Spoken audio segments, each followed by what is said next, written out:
السلام علیکم ګران مینوال هیله لرم چې روغه جوړ به اوسئ. مینوال د افغانستان او سریلانکا کرکټ لوبډلو ترمنځ به د یو ورځنیو یا وډیایي لوبو یو سیریز ترسره کیږي. تېره ورځ د افغانستان او سریلانکا کرکټ بورډونو دا تایید کړه چې د افغانستان او سریلانکا کرکټ لوبډلو ترمنځ به د یو ورځنیو یا وډیایي لوبو یو سیریز ترسره کیږي.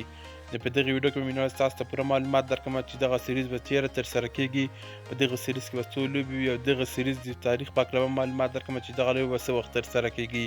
نو ویډیو تر پای پورې وګورئ. که ویډیو مو خوښ شوه لایک او چینل مې حتما سره سبسکرایب کړئ. نو مینوالو د افغانستان او سریلانکا کرکټ لوبډلو ترمنځ به دغه د یو ورځنۍ لوبو سیریز په سریلانکا هیواد کې ترسره کیږي. په دغه سیریز کې مینوالو درې یو ورځنۍ یا ونډې لوبې شاملې دي.